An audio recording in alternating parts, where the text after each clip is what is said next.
કે આ શ્લોક ભાગવતજીમાં સરસ્વતી બોલ્યા છે ધ્રુવજીની વાણી ઉપર, જીહવા ઉપર બેસીને. અને આ શ્લોક જે વિદ્યાર્થી હરરોજ માટે આ શ્લોક બોલે તો એને જ્ઞાનની પ્રાપ્તિ થાય છે. એની વાણીમાં સરસ્વતી આવીને બેસે છે. અને ત્યારથી અત્યારના આજના દિવસ સુધી હું હરરોજ માટે મારા નિત્ય કર્મમાં આ શ્લોક બોલું છું.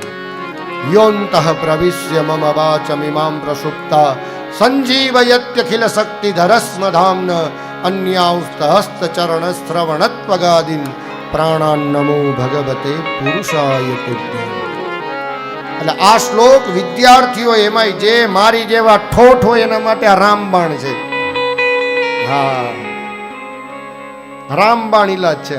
હા, બોલતા કરી દે સરસ્વતી આવી જાય વાણી પર, બેસવું જ પડે તમારે.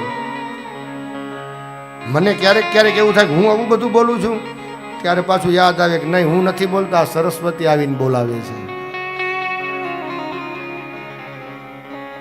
કરેલું ક્યારેય ફોગટ જતું જ નથી.